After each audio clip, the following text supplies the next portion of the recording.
Hello, everyone. Welcome to Avaya's Overcoming Narcissistic Abuse curriculum. I'm Andy Anderson. My partner, Ike Allen, and I are teachers, mentors, and the co-owners of Avaya University. Avaya is the creator of over 1,000 books, films, courses, teachings, and other supportive resources. Thank you so much for being here. Our fellow teacher, Dr. Ian Macnaughton, is here to talk with us today about mind-body coping strategies for narcissistic relationships. Dr. Macnaughton is a psychotherapist, and he's been a teacher and practitioner of mind, body, and family systems psychotherapy for over 45 years. He is an associate faculty member of City University in Vancouver and has taught at numerous universities and colleges, both undergraduate and graduate levels in psychology as well as in business. He is also Dr. Peter Levine's legacy faculty at Ergos Institute for Somatic Education. And we have also been honored to have Ian as a featured Avaya teacher on our Overcoming Codependency and Breaking Free from Abandonment and Betrayal curriculum. So welcome back, Ian. That's glad to be here. Yes, it's always so nice to see you. I love working with you. Oh, and me with you, and I just welcome this opportunity to make a larger contribution, and you're so generous about including me. Well, thank you, Ian. And I'd love to dive right into this topic. So I know you are an expert in so many different areas and so many things related to trauma and all sorts of different things. So let's talk about this narcissistic personality, right? We hear a lot of things in society today about people having a narcissistic personality disorder. Are there different degrees to that, like on a scale as far as having this kind of personality? Yes, I think, there are times that we probably all have times of not being empathic, of not really caring very much about the other person's opinion, especially in our marriages and connections in a very close, intimate ways. And we also have times of, thinking we're bigger than our boots, and that we're a little inflated about our ideas when the energy gets high.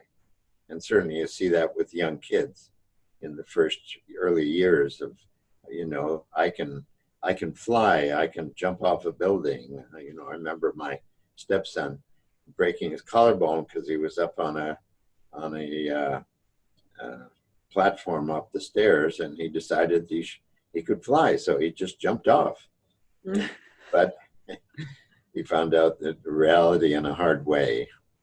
So I think so. There's definitely a continuum, and when it's just not, incidental and what more normative, and it moves into the area where a person is inflated or grandiose or absolutely so convinced about their own reality that they are not reflective inside their body, inside their psyche, about what impact they might be having influence on another person, and taking that into account.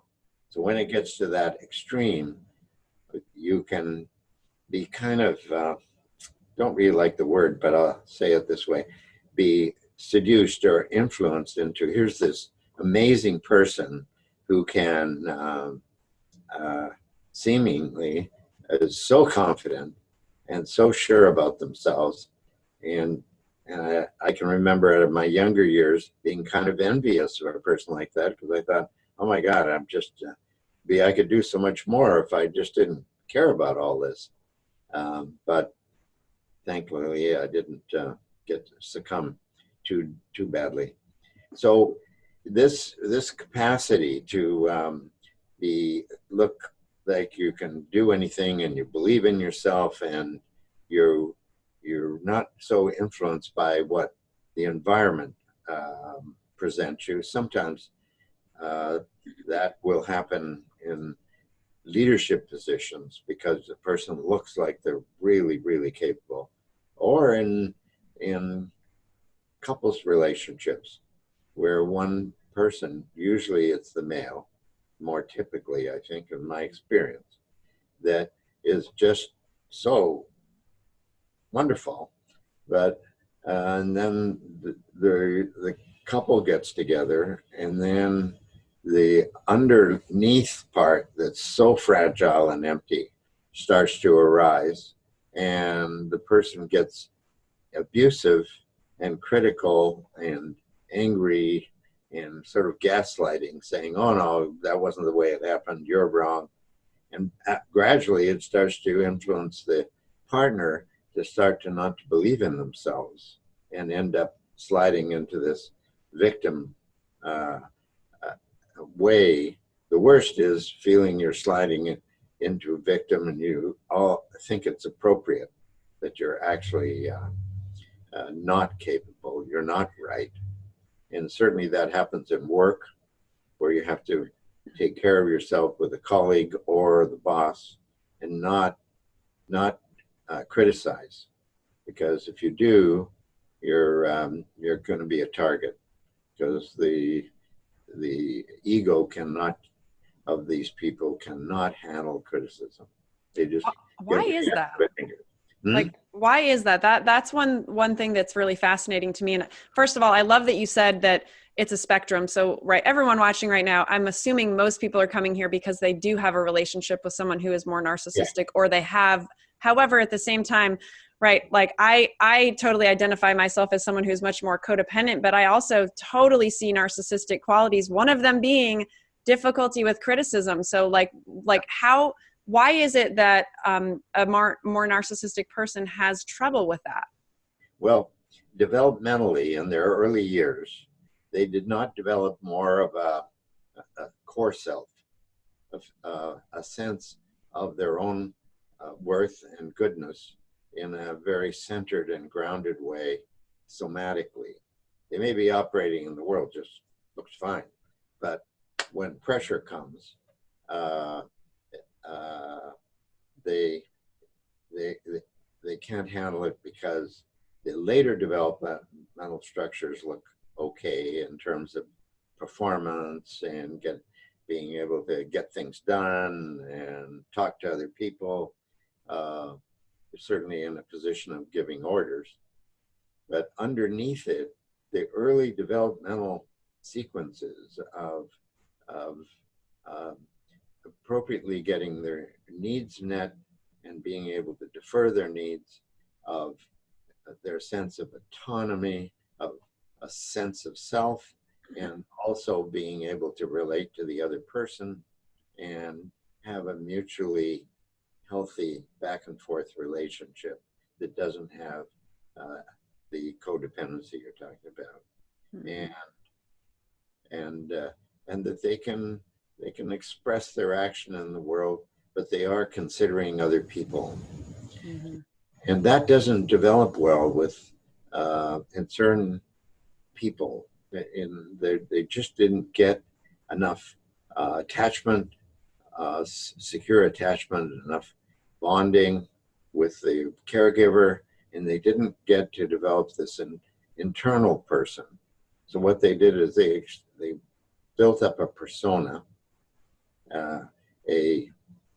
in therapy sometimes we call it an adapted or false self, that is more of a shell and can have a lot of behavioral energy, and a lot of push with it, because they have to do that to protect this soft underbelly that actually is just a bottomless. Okay? Because if they break, they really go down very far. Mm-hmm. So because we're talking about coping strategies then, so for people watching right now who have someone in their life that is has a more narcissistic personality and who does struggle with this criticism or any kind of feedback, like what are some strategies you can give for people on how to manage that and their reactions? Okay. Well, so I'd like to say, usually with friends, if they're like that very much, you kind of distance. So let's think about work and the interpersonal at home. At work, you want to kind of stay out of the way. Don't offer anything personal about yourself. As much as possible, get your job description and and anything that you're supposed to do as a memo so that you have it in writing. And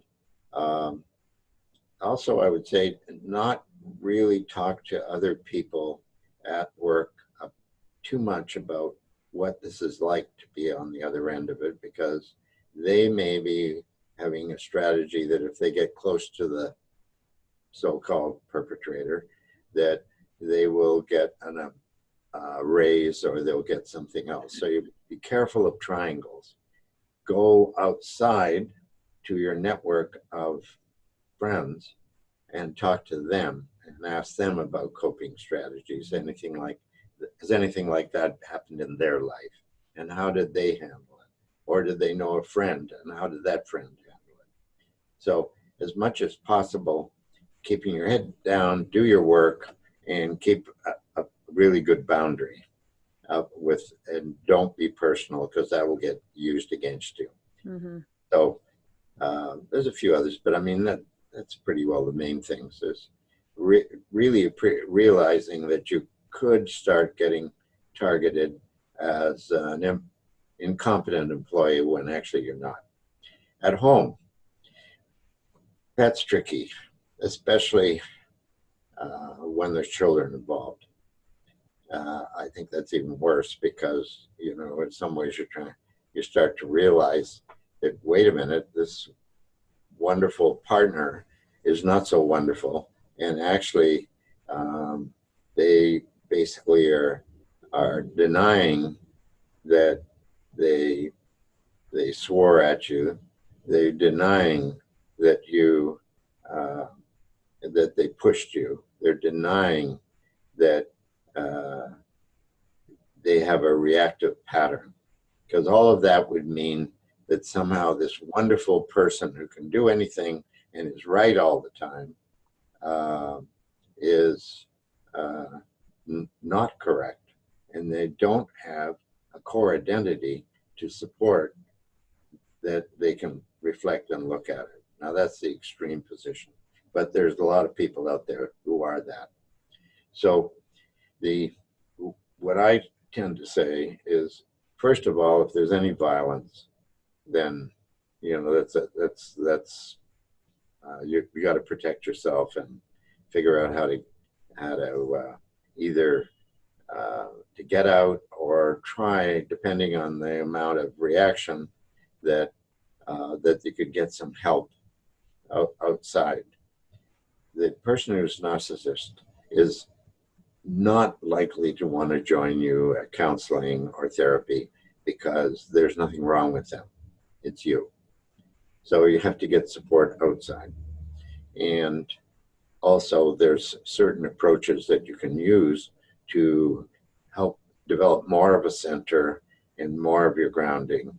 We get a chance to just mention a few of those in a minute.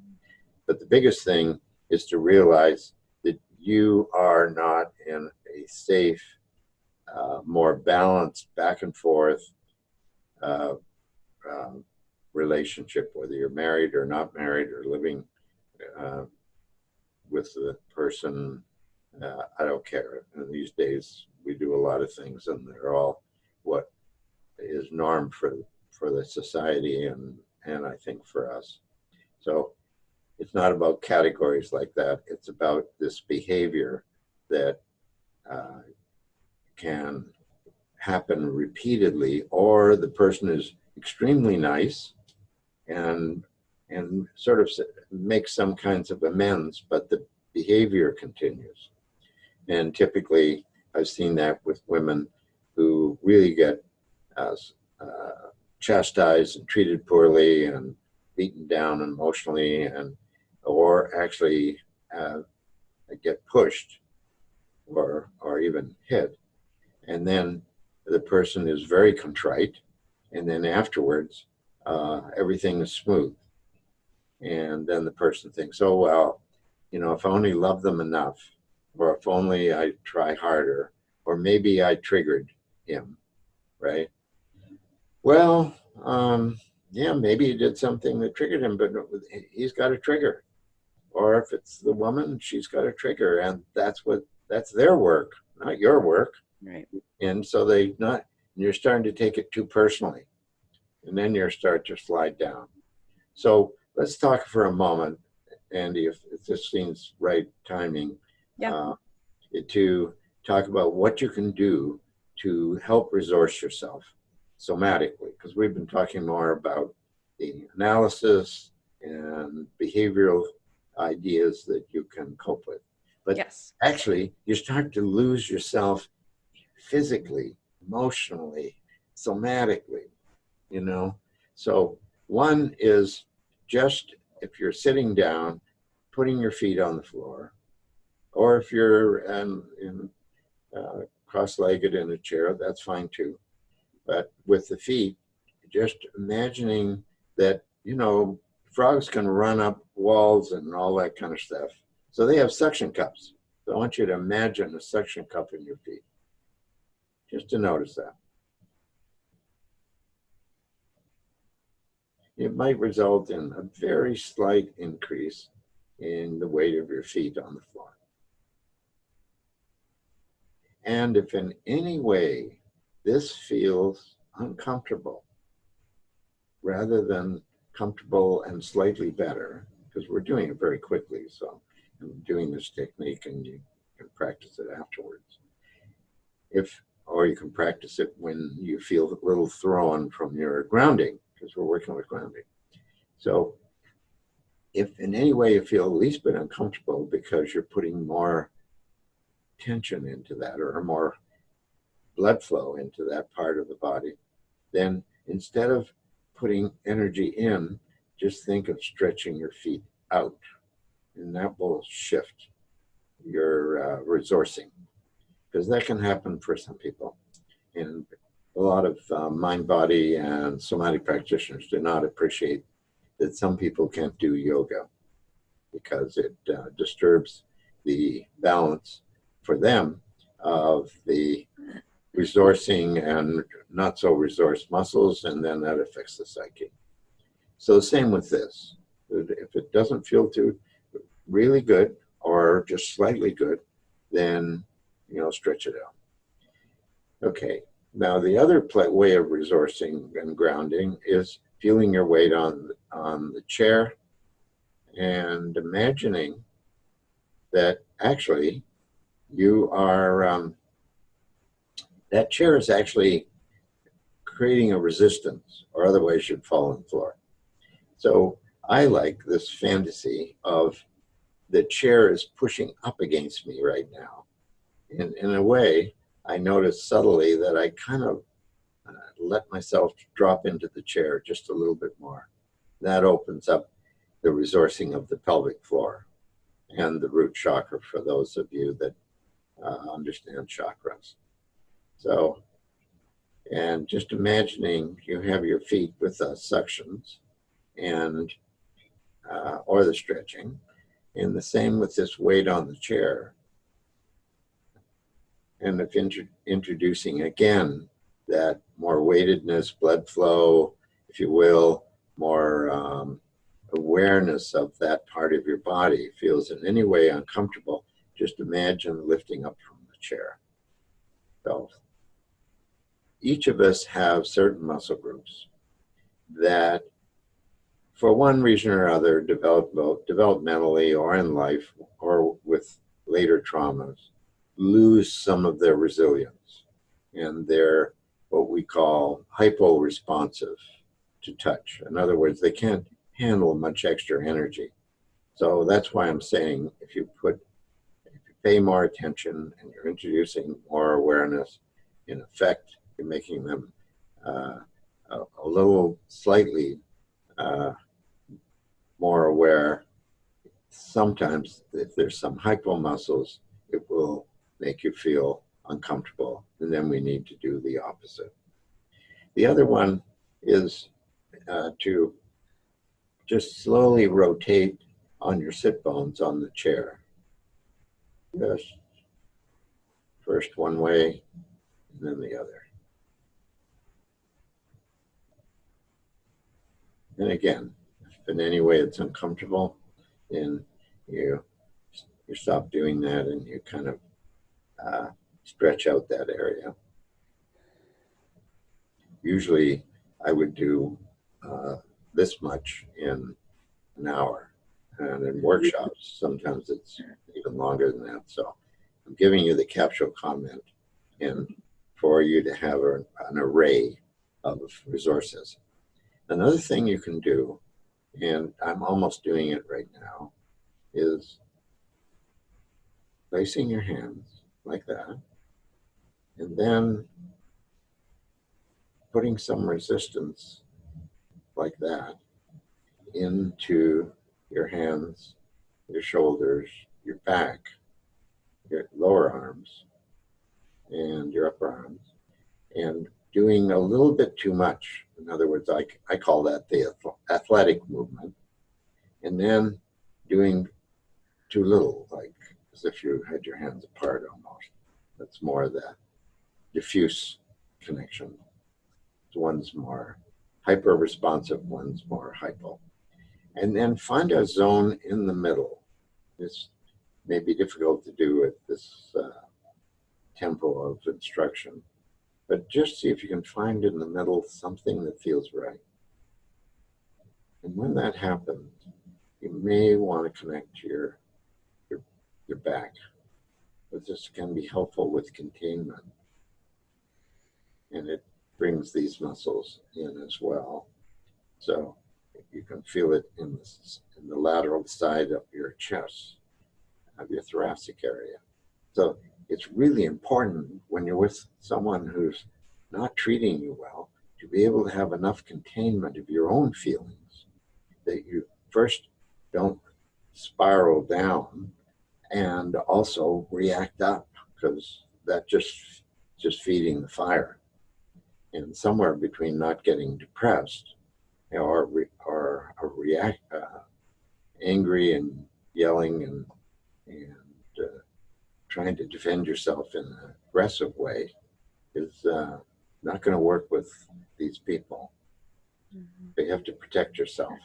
So what I was giving first is strategies, behavioral strategies, things on the outside, and ideas to think about as categories of possibilities. This is more about resourcing yourself inside. Actually, this is what, if I was doing it with the person who's narcissistic, they would wonder why I'm asking them to do it. Because what do you mean asking you about what happens in my body? I don't understand what you mean. Because that's probably a fairly empty place. Mm. When I'm working with them, I work very, very gently. And I don't get people generally, I've had a few that are really on the spectrum of extreme because they don't want to come to a therapist or coach, or I do see them sometimes, of course, as CEOs of family businesses that I consult to. Mm. And if you get enough business rapport, I can challenge some of what's going on for them. It's more of an art than a strategy. It's a strategy, but you can get fired pretty quick. Mm. Then you're not helpful. Mm-hmm. So, and then if you play down too much, you're self-sacrificing, which is, heading to collapse, instead of your own full core energy supporting you. Mm-hmm. One other one is the opposite of having, too much, too little, and somewhere in the middle. Finding somewhere in the middle. But I like working with the polarities because it helps differentiate the different experience, sensation, felt sense in ourselves, in our bodies. I mean, that is ourselves, right? Mm-hmm. All right. Mm. So now some people say, oh, I don't like this at all, or I don't like this. And so I just say, don't do the ones you don't like. You're kicking off some muscle areas that are not as resourced. This is not a good idea. Mm-hmm. Don't go there. It's kind of like, don't go there with also living with a narcissist. But I know a lot of of women who have stayed because of the children. Right. Right. There was just one on the radio driving in this morning, a woman from Afghanistan, and her particular husband was saying to her, you know, you have to obey me, you have to do exactly what I say, and so forth. And if you don't, you know, you're going to be physically. I think there's always with her. I think there was the threat of physical in her feelings, but she didn't say that. But I would wonder that there wouldn't be some of that feeling when that aggression's coming towards you about judgment all the time, about you're not being a good partner, you know, and you have to listen to me and you're wrong, which just leads to a kind of depression. You know? So like for people watching who, like this woman you're talking about, so again, people either in a relationship currently with someone who's narcissistic, or perhaps they've had a pattern of relationships in their life, which was more my experience in the past before meeting my partner, Ike. I had a lot of, like recreating my father scenarios. So like what suggestions do you have for those people who have recreated that pattern on how to stop doing that? Okay. First of all, one of the things is to be able to look at that without making yourself damaged goods. Mm-hmm. You know, that somehow there's something really wrong with you, that you're doing this pattern where you're with someone who it seems wonderful and then it turns, or you kind of made do at sometimes and then you wish you're stuck now. You know, and it was interesting what you said, you know, your father wound, you know, that was replaying. And that's why I often say to couples, let's look at 3 generations of your history. And of course, the losses come out. Oh, dad was, mom always played down to dad. No, she was, I think she was afraid of him. Or when he got upset, he drank a lot. Or he disappeared for 2 days. Or he had affairs. Or he hit mother, right? And we all kind of kept our head down. And my sister tried to stand up and she got hit. Mm-hmm. You know, these are the stories. So that first it's getting aware that you have the pattern. And by looking at your family tree and your generational genogram, sometimes the right brain can, the left brain can start to think differently, and the prefrontal cortex can start to bring in the common sense. And also, if you do that genogram, look where the strengths were, because there was always strengths inside in the family. Maybe that mother or sister or grandmother actually was doing what she did in that culture and in that time to protect everybody as well as herself, because she didn't feel you couldn't go out to a shelter and you couldn't phone up a counselor, or you didn't talk to your friends about it because you just kept it in. Mm-hmm. And if you have somebody like that in your family, then it's really, really important to go talk to them and ask them, this is happening in my life, Mom, and how have you got any advice for me? Because I don't understand why this pattern's going on all the time. What do you think? Or even a sister or a brother. You know, I've had couples where the woman has broken up in those situations, and the children have said, gosh, we wish you'd done that earlier. Right. However, because it would felt she tried, got help, did counseling, and at a certain point she goes, this is not healthy.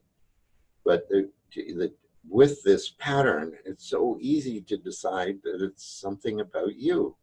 Mm. Or to think, oh, that didn't work about that guy, but, you know, there was just this and this, and I'll make a better decision.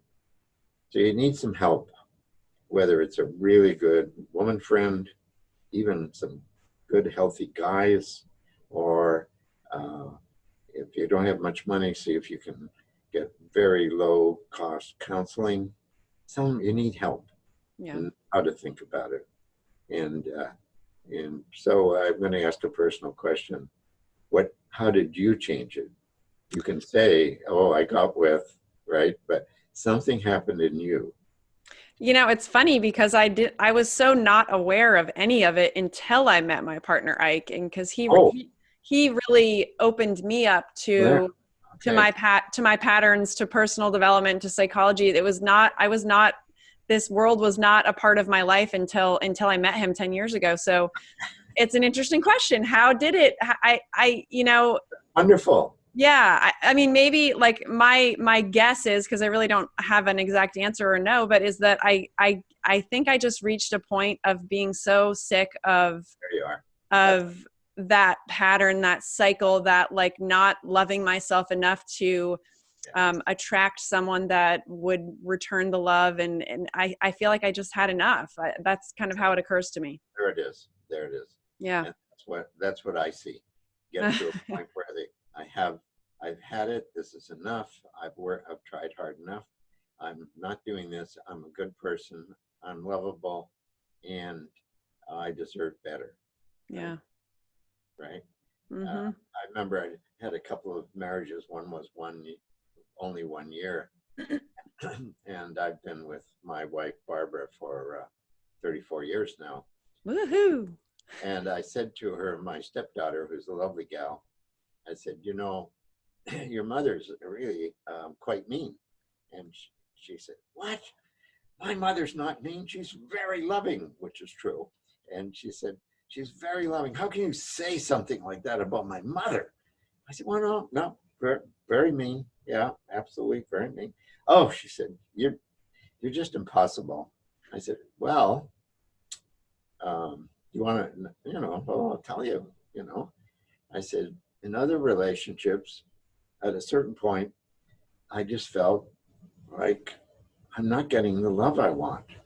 And I've kind of asked, been angry, pleaded, approached, withdraw, try and language things differently, gone to counseling, all these things. And somehow didn't work, and I'd had it because I didn't feel loved.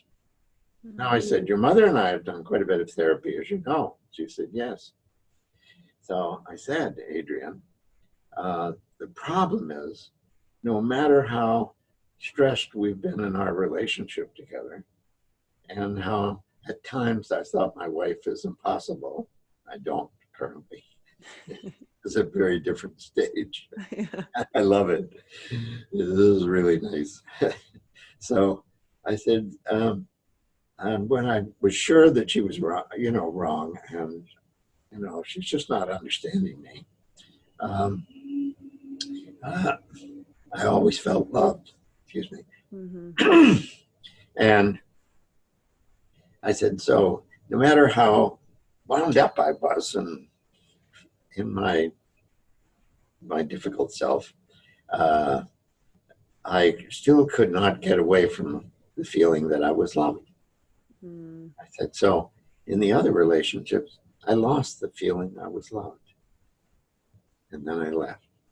But I never have not felt loved, even in the times that have been, of course, with every couple, there's ups and downs and so forth, and we've got a blended family, kids on each of the partners.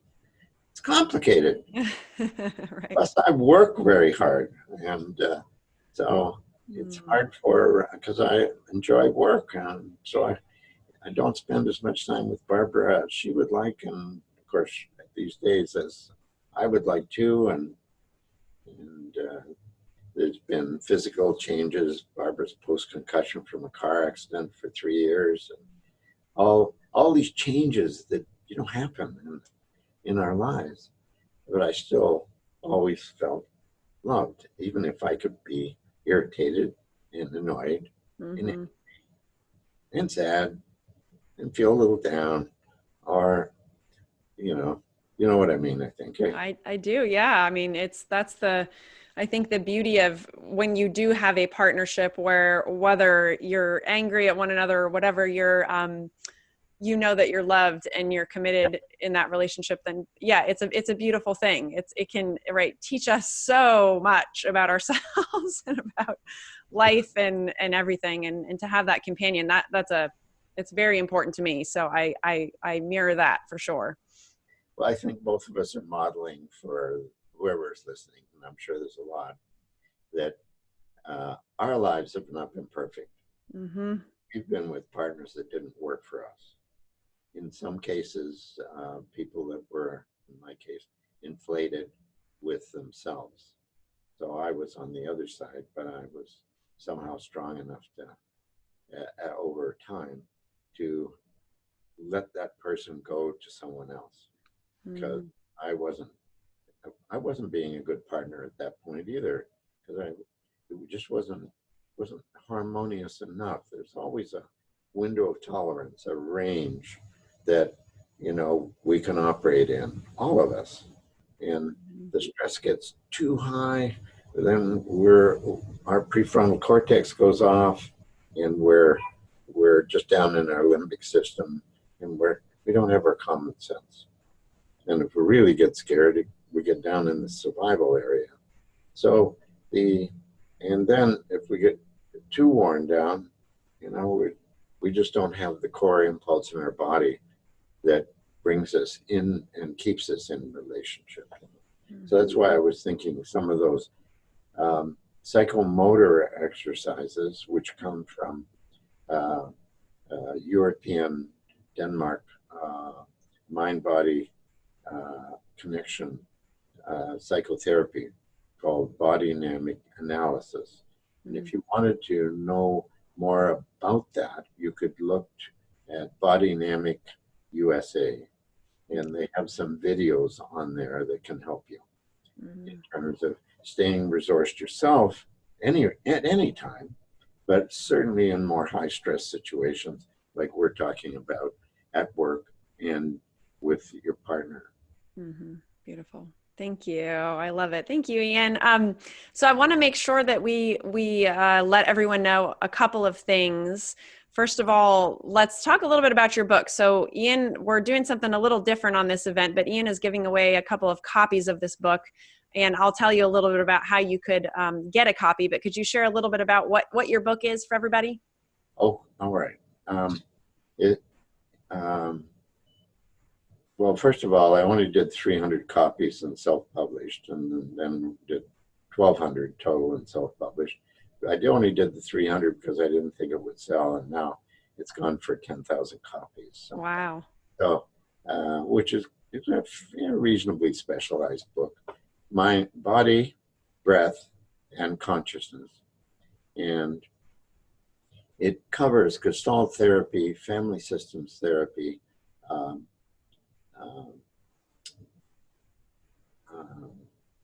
body dynamic analysis, Willem Reich's orgone vegetotherapy, and some work with different teachers and colleagues of mine, and some of my own writing, and some of my own writing with Dr. Peter Levine on understanding developmental issues, as well as how those play out in terms of understanding any traumatic, post-traumatic, high-stress situation that we've had, and protocols for how to work with that a bit.